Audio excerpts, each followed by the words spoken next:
Hey everyone, welcome to another video. What I'm about to talk about in this video is not rocket science, it's just general information around cars. It matters a little bit more for EVs, but I'll tell you why. Before we get into it, let's quickly talk about my car.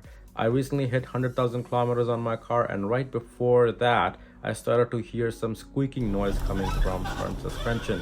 I suspected that it was the upper control arm, so I decided to drop it off at Tesla service. So yesterday morning I dropped it off at 7 a.m. and my wife picked it up later in the evening. I have not driven the car yet, so let's quickly take it on a quick drive to see how it's doing. Wow, there's definitely no squeaking right now, and it feels like it's actually driving a little bit smoother, which could just be my placebo, but it feels a little bit smoother than before. But let's try taking a turn pretty soon. Let's try turning here. Yeah, it's gone. No squeaking at all.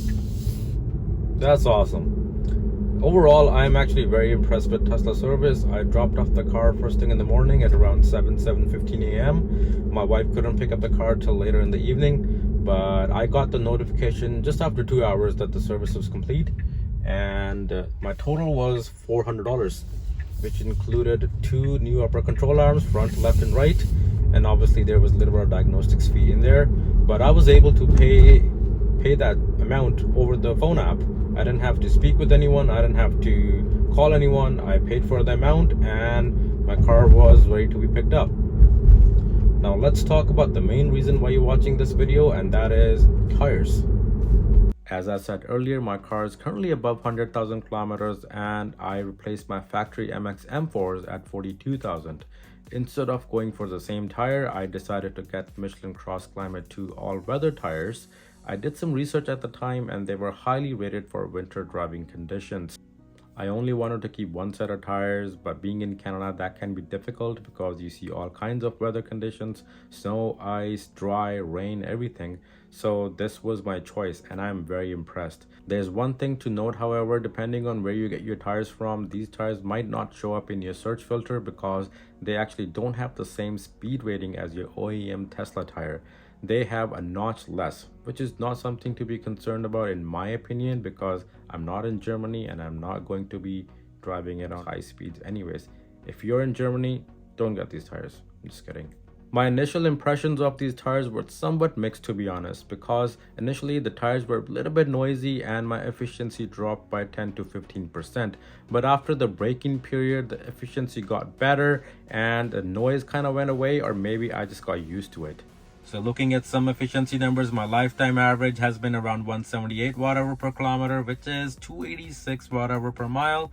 And last 5,000 kilometers or so, around 154, which is 247 watt-hour per mile.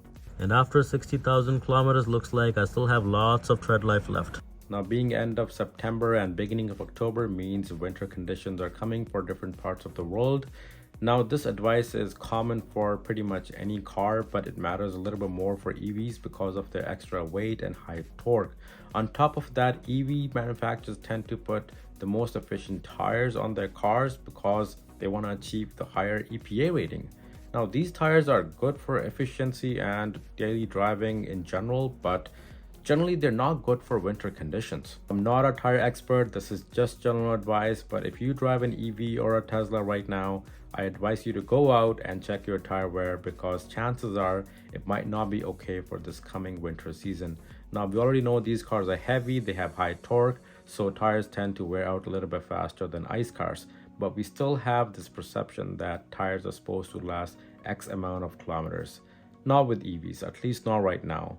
Also, when you check for tread wear, please do not rely on the outer line. Also check on the inside line to see if it's enough for minimum requirements, because that's where most of the wear happens thanks to specific factory alignment. Now, if any part of the tire is less than minimum requirements, please do yourself and your family a favor, get new tires, because it's not worth it, and I've seen enough Teslas hydroplane in rain.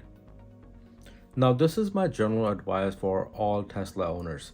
If you live somewhere where you don't get snow or icy conditions, but you do get rain, just make sure you have enough tread wear on your OEM tires. If not, just get new OEM tires. That's more than enough. If you live somewhere where you get snow, ice, and all these conditions, please do not rely on OEM tires. If you drive rear-wheel drive, Model 3 or Y, I would definitely get dedicated winter tires. Now you can choose to get a second set of wheels and TPMS sensors, but you can also just get a set of winter tires and switch them every season. Now for dual motor Teslas, getting proper winter tires is still the best option for you, but you can get away by getting all-weather tires. Not to be confused with all-season, because all-weather tires fall right in the middle of all-season and winter tires. These tires are snow peak rated, so they're good for snow and icy conditions. There are some great options from companies like Michelin and Nokian. You can check other brands as well. But another benefit of getting these tires is that you can run these tires all year long without having to buy a second set of wheels. I hope this video will act as a reminder for you to go check your tires right now and help you stay safe during this winter season. For more videos, please consider subscribing. Thanks for watching, and I'll see you in the next one. Stay safe.